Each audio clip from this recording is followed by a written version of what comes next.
성도님들 안녕하십니까? 오늘 함께 묵상할 말씀은 시편 74편과 75편입니다.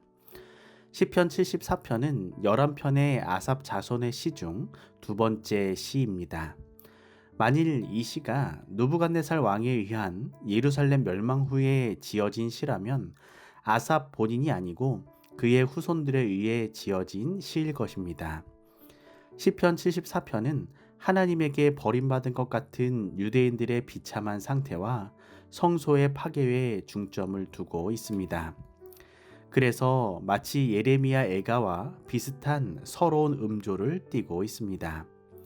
시편 74편은 세 부분으로 이루어져 있는데 첫 번째 부분은 하나님의 버림을 받은 것 같은 이스라엘의 비참한 상태와 성소의 파괴를 묘사하고 있습니다. 두 번째 부분은 이 모든 고통을 일거에 바꾸실 수 있는 창조주 하나님의 능력을 찬양하고 있습니다. 세 번째 부분은 주를 비방하는 원수들에게 심판을 내려달라는 간구입니다. 시편 74편의 역사적 배경을 살펴보면 예루살렘은 바벨론 군사들에게 3번 점령을 당했습니다. 제1차 침공은 BC 605년 여호야김 3년에 있었습니다.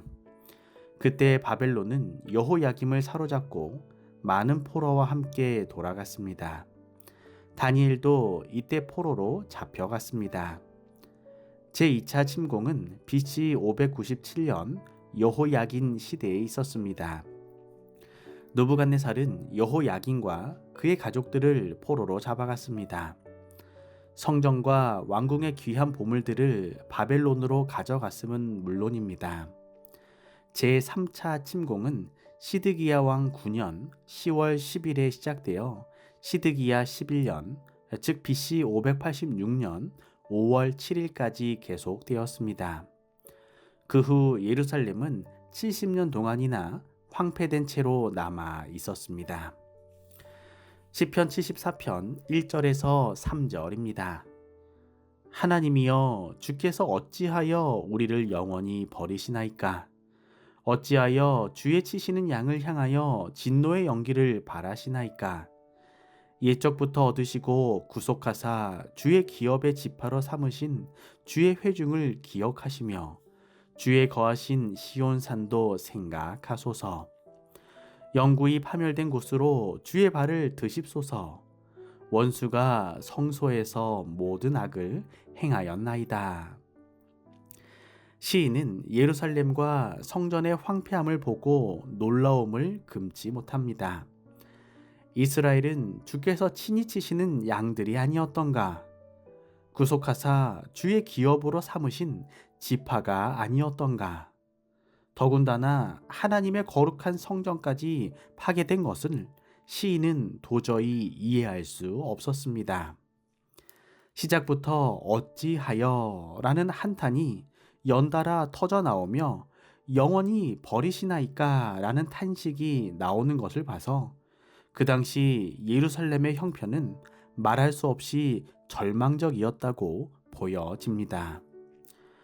유대인들에게는 영원한 시온성, 예루살렘이 불타는 것을 보는 것만으로도 슬픔이 말할 수 없었으나 더 큰 재난은 거룩한 성소가 불타고 더럽혀지는 것이었습니다.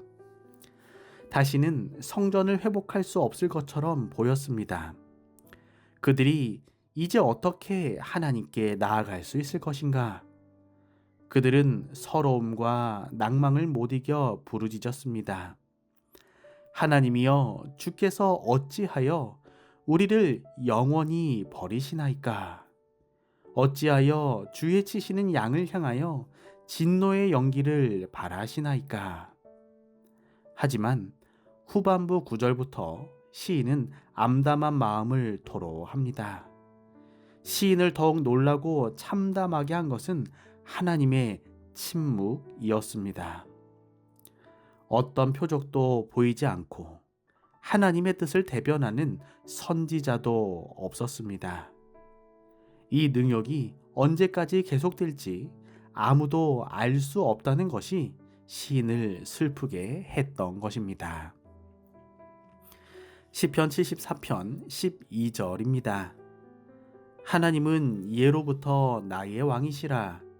인간의 구원을 베푸셨나이다.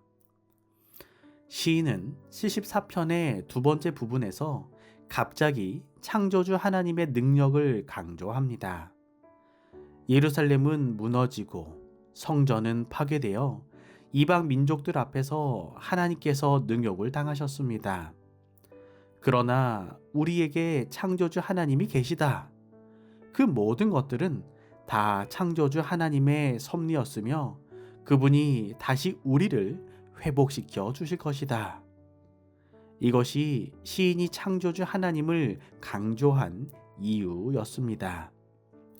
시인은 앞이 보이지 않는 캄캄한 상황 속에서 포기하지 않고 창조주 하나님을 찾고 부르짖고 있는 것입니다. 시인이 그렇게 간구하는 것은 개인이나 민족의 한을 풀어달라는 것을 넘어서 하나님의 이름의 영광을 위해서였습니다. 우리는 다시는 회복할 수 없을 것 같은 불행을 당했을 때 하나님께 모든 것을 맡기는 절대 신앙을 소유해야 합니다. 그리고 의롭게 살다가 고난 당하는 것을 오히려 기뻐하는 깊은 믿음을 가져야 합니다. 오늘 우리의 신앙이 시편 기자의 신앙을 닮게 되시기를 소망합니다. 시편 75편입니다. 시편 75편은 11편의 아삽 자손의 시 중 세 번째 시입니다. 이 시는 감사와 찬양의 시편이며 동시에 하나님을 의로운 재판장으로 나타내는 시로 유명합니다.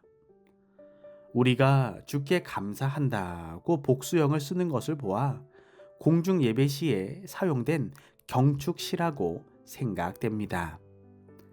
처음 1절은 하나님의 구원을 감사하는 도입부입니다. 본론은 2절에서 8절까지로 그들의 뿔을 높이 든 오만한 악인들을 철저하게 심판하시고 낮추실 것을 선포하고 있습니다.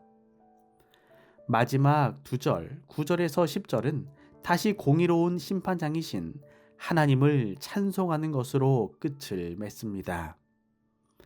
이 시에는 하나님의 공의와 심판에 대한 시인의 강한 확신, 그리고 소망이 잘 나타나 있습니다.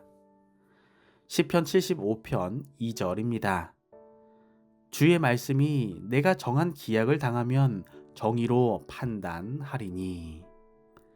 심판이 없다고 주장하는 사람들은 이 말씀을 명심해야 합니다. 때가 되면 하나님의 공의로운 심판이 온 세상에 임할 것입니다. 모든 사람이 심판대 앞에 설 것입니다.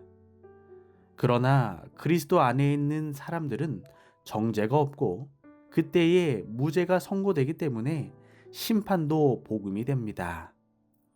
하나님께서 공의로 심판하실 시간은 반드시 올 것입니다.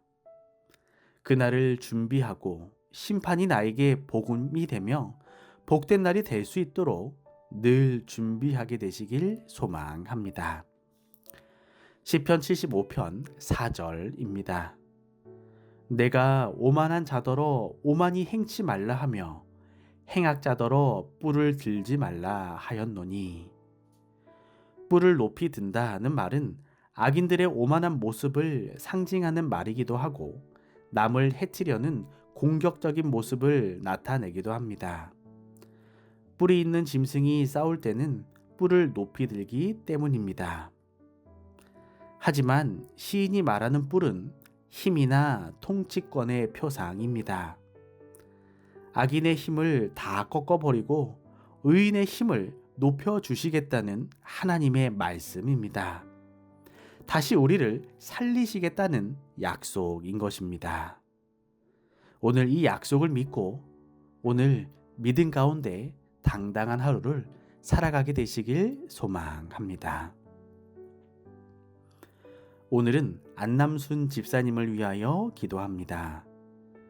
사랑의 하나님, 안남순 집사님의 삶 속에 언제나 하나님 동행하여 주시고 방패되어 주시며 함께 하시는 임마누엘의 하나님 되어 주시옵소서. 때때로 시련과 고난이 닥쳐올 때 낙심하기보다 창조주 하나님을 다시 바라보게 하여 주시고 의인을 높여주시는 하나님의 약속을 바라보는 큰 믿음을 허락하여 주시옵소서. 사랑의 예수님의 이름으로 기도합니다.